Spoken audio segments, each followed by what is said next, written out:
Tributo. Historias que construyen memoria de la Shoah. כי ראיתי את דרכי נעלמת ביער סבוך בין קירות חורשים ובתוך האדמה המדממת. Hola oyentes y bienvenidos una vez más aquí a este programa de Radio Sefarad que nos acerca Cecilia Levitt. ¿Qué tal, Cecilia? ¿Qué tal, Alex? Buenas tardes. Bueno, de nuevo contactamos con Cecilia Levitt para conocer una historia más, para continuar trayendo a esta casa Memoria de la Shoah en un programa dedicado a Gad Fartuk. Así es. Hoy, vamos a hablar de Túnez. Es la primera vez que voy a traer una historia referida a los judíos del norte de África. En principio, contaros que todos los años, para el Día del Holocausto en el Estado de Israel, en las ceremonias se encienden antorchas y quienes las encienden son sobrevivientes del Holocausto. Quedan muy pocos y ya, como sabemos, son muy mayores. La historia que voy a contar hoy, la de Gad, hoy Gad tiene 96 años y encendió en el mes de abril una antorcha en la ceremonia de recuerdo en Jerusalén. Y a través de esta ceremonia investigué su vida y la voy a compartir hoy con vosotros en el programa. Contaros que Gad va a nacer en 1931 en Nabeul, en Túnez, en el seno de una familia de 11 miembros. Es una familia observante, practicante de la religión. Su padre, Yosef, era miembro de la comunidad, era inclusive un benefactor de la sinagoga, y su trabajo era un comerciante textil. Muchos de sus clientes no eran judíos y se mantiene, digamos, una relación de armonía con todos ellos. Quiero decir que las familias judías y árabes de esta ciudad solían tener una buena convivencia, inclusive celebraban fiestas juntos. Los vendedores del mercado, por ejemplo, conocían muy bien a la familia de Gad y preparaban las compras. Los niños luego llegaban y recogían las cestas y se iban a sus casas. Quiero contextualizar, lo haré de la manera más breve, la historia de los judíos del norte de África, que contaros que se establecen allí a comienzos del siglo VI antes de la era común, después que se destruye el primer templo de Jerusalén. La mayoría de los judíos van a Babilonia, a lo que es Irak, pero algunos logran escapar y se establecen en el norte de África. Pero tiempo después, ya en el siglo VII, van a ser los musulmanes que van a conquistar el Magreb. Esta es una época de sufrimiento para los judíos. Van a vivir como dhimis. Los dhimis, según la ley musulmana, los judíos, al igual que los cristianos, podían vivir en estos dominios islámicos sin convertirse al Islam, como dhimis, que era un estatus legal y social, pero más bajo que el de la población musulmana. Los judíos y los cristianos dependen del gobierno local o de la interpretación, vamos a decir, de cada dinastía daba a la legislación. Ellos están sujetos a una serie de impuestos, tenían que pagar un impuesto alto para poder vivir allí, bajo el imperio del Islam. Muchas veces recibían ciertas humillaciones públicas. Y es cierto que tuvimos periodos de tolerancia, pero también tuvimos otros periodos marcados por persecuciones, ¿no? Luego, podemos decir que en los momentos de tolerancia bajo el Islam, estos gobernantes árabes van a fundar una nueva capital en la actual Túnez, y allí van a permitir en determinado periodo establecimiento de academias rabínicas, ¿vale? Y entonces esta ciudad, Túnez, se va a convertir en un centro intelectual judío importante. Pero más tarde tras la victoria de los turcos sobre los españoles, estoy hablando del año 1500, Túnez ya pasa a ser una provincia del Imperio Otomano. Pero voy a avanzar en la historia y contaros que en 1881 ya son los franceses que invaden el país y van a establecer allí un protectorado. Los judíos van a recibir a los franceses, les van a dar la bienvenida, ahora tienen un nuevo gobierno y los judíos van a prosperar económicamente y también a nivel cultural. Pero deciros que la concesión del derecho a los judíos recién va a llegar en 1923. Es decir, que los judíos van a ser emancipados o que van a tener el mismo estatus que el resto de los ciudadanos recién en 1923. Y ahora ya comienza la Segunda Guerra Mundial y tenemos una población muy diversa en el norte de África. Estoy hablando también de Argelia y de Túnez. Hay aproximadamente 500.000 ciudadanos y hay una coexistencia con los vecinos musulmanes. Aquí los judíos hablan muchos idiomas, los judíos del norte de África, porque esto refleja diferentes culturas y etnias. Hablan árabe, hablan francés, hablan el idioma berber, hablan jaquetía, ¿no? Que era un idioma, una forma del judeo español que se hablaba en el norte de Marruecos. Ahora estalla la Segunda Guerra Mundial en 1939 y Francia en el 40 cae ante la Alemania nazi. Y entonces se firma un armisticio que va a imponer, bueno, la división de Francia. Esto ya lo hablé en otros programas. Ahora, la parte norte o el noroeste, ahí la llamamos la Francia ocupada, es decir, los alemanes, los nazis ocupan este sector. Sin embargo, el suroeste va a ser la Francia libre, pero nosotros sabemos que va a funcionar como un estado títere pro-nazi, con la capital en una ciudad llamada Vichy. Y en octubre del 40, esta Francia libre, ¿no? O esta Francia títere, tiene un régimen absolutamente colaboracionista que va a adoptar el estatuto judío. Esto quiere decir una serie de leyes antisemitas válidas en Francia, pero por supuesto también para las colonias y para los protectorados franceses.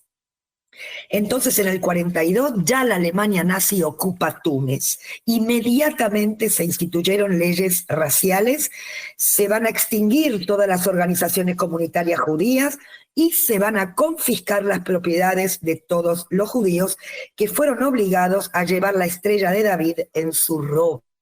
Y 5.000 jóvenes judíos ya fueron llevados a campos de trabajo forzados y la comunidad va a tener que pagar una multa de 20 millones de francos. Voy a hablar de Gad, de nuestro personaje que tiene 10 años. Y un día la familia regresa de la sinagoga, era un día viernes por la noche, se sientan a cenar y de repente llaman a la puerta. Eran 2 policías franceses que le ordenan a su padre que fuera a la comisaría porque lo acusan de vender mercancía en el mercado negro. Su padre, que es un observante religioso, es un día santo, el día Shabbat, en el cual no se coge transporte, no se viaja. El padre se niega a viajar porque es Shabbat, con lo cual va a pie, camina hasta la comisaría donde va a ser detenido por varias horas.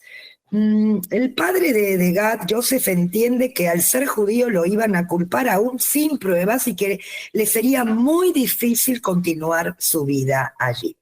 Una vez liberado, prácticamente a los pocos días la familia decide abandonar esta ciudad y se va a mudar a Hammam Lif, a otra ciudad, pero los alemanes también van a entrar a esta ciudad.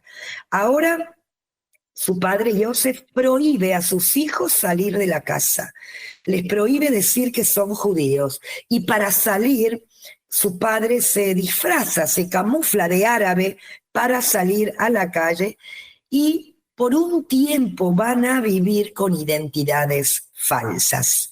La familia obviamente ya no asiste a la sinagoga, todas las oraciones se hacen en la casa.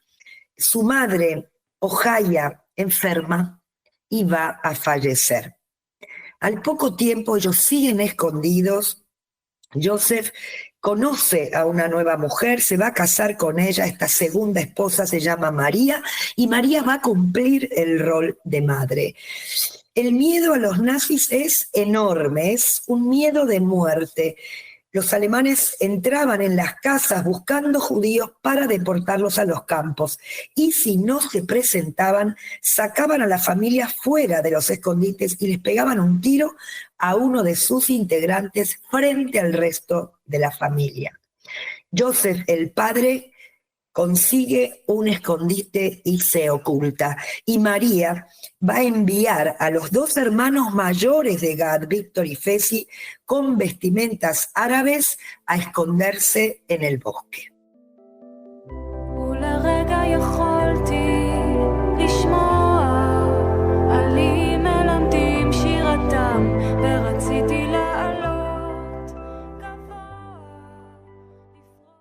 Unos días después, Joseph, el padre, reaparece y va a reunir a la familia, lleva a su esposa y a sus hijos a la casa de un hermano. Este hermano se llama Baya. Baya vivía en Gabés, otra ciudad. Este hermano era un trabajador protegido porque trabaja para la Marina francesa. Es en la casa de su hermano, a pesar de que están escondidos, la situación se hace muy difícil y logran también un nuevo escondite. María oculta a los niños y ahora es Joseph que se va a ocultar en el bosque. El dinero, digamos, de la familia se agotó, al igual que las pocas joyas que tenían, que habían sido ofrecidas como soborno a los alemanes que realizaban cacerías humanas. Tienen hambre, están los niños delgados y comienzan a buscar comida por todas partes. Su madre en algún punto envía a los niños al mercado, repito, disfrazados, camuflados, vestidos de lugareños con la esperanza de conseguir comida. Iban al campo a recoger hierba, malva, que se va a convertir en el alimento básico, o también buscaban comida en los cubos de basura de alguna panadería y esta harina sucia la traían, ¿no? Y la cernían e intentaban preparar algo para comer. Ahora el sufrimiento de los judíos de Túnez va a acabar en mayo de 1943, cuando los aliados entran en Túnez. Y es así como los alemanes van a ser expulsados meses antes de implementar la solución final, es decir, meses antes de aniquilar a toda la población judía. Y tras la retirada alemana de Túnez, como digo, en mayo del 43, un hombre con una barba poblada y una vestimenta no judía abre la puerta de su casa y allí Gad, su hijo, que tiene 12 años, no lo reconoce, pero este hombre era su padre.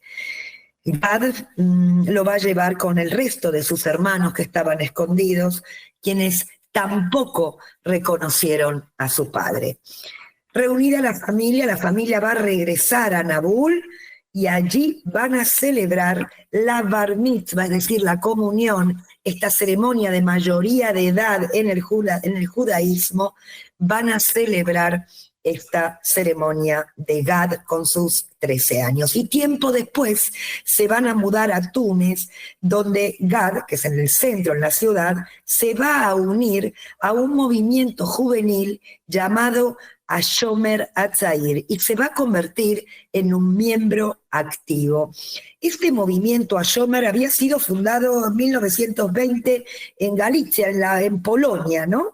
Y el objetivo de este movimiento juvenil era integrar o educar a los jóvenes judíos hacia, podemos decir, hacia un sentimiento de pertenencia, de identidad, de amor con el pueblo judío, sin perder este sentido típico de movimiento scout. Quiero hacer referencia a este movimiento porque eran jóvenes, ¿sí? Era una organización de jóvenes que se reunían en un movimiento de scout, pero que como digo, trabajan determinados contenidos que tienen que ver con el sionismo y con el amor a la tierra de Israel. Pero en los años de la Shoah, el Hashomer Hatzair va a jugar un papel muy importante para la resistencia judía. Los miembros salen clandestinamente de los guetos, a escondidas, para traer comida, para traer herramientas de contrabando, para repartir la comida a la población cada vez más oprimida. Los miembros, como digo, van a participar de forma activa, por ejemplo, en el levantamiento del gueto de Varsovia, que va a durar un mes junto con otros movimientos sionistas. Y una vez que acaba la Segunda Guerra Mundial, esta organización tuvo una importante influencia para conseguir que los ingleses otorgaran permisos, visas de entrada, de estancia a los judíos que habían sobrevivido al Holocausto bajo el protectorado británico en la zona de Palestina.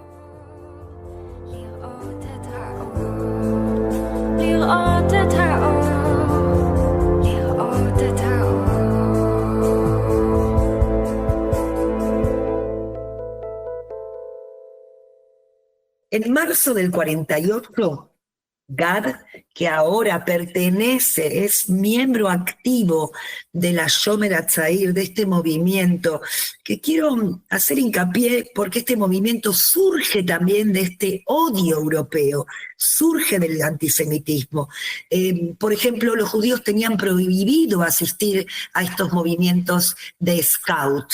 Y como tenían prohibido, se crean estos movimientos judíos alrededor del sionismo y del amor a la tierra de Israel. Y entonces Gad, ya en marzo del 48, va a emigrar a la tierra de Israel. Primero va a viajar a Francia y va a llegar a la tierra de Israel en un barco pesquero italiano.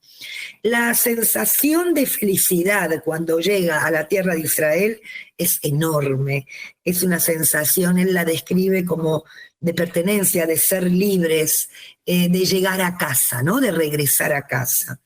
Inmediatamente se va a alistar en el Palmaj, este grupo de élite, de defensa de los judíos. No existe todavía el Estado de Israel, estamos en el mes de marzo, y el Estado de Israel va a crearse o va a lograr su independencia en el mes de mayo. Con lo cual a Gad le toca, como es un joven, entrenar y ya luchar en la guerra de independencia. Una vez acabada la guerra y creado el Estado de Israel, se va a dedicar junto con otros jóvenes a fundar el kibutz Carmía.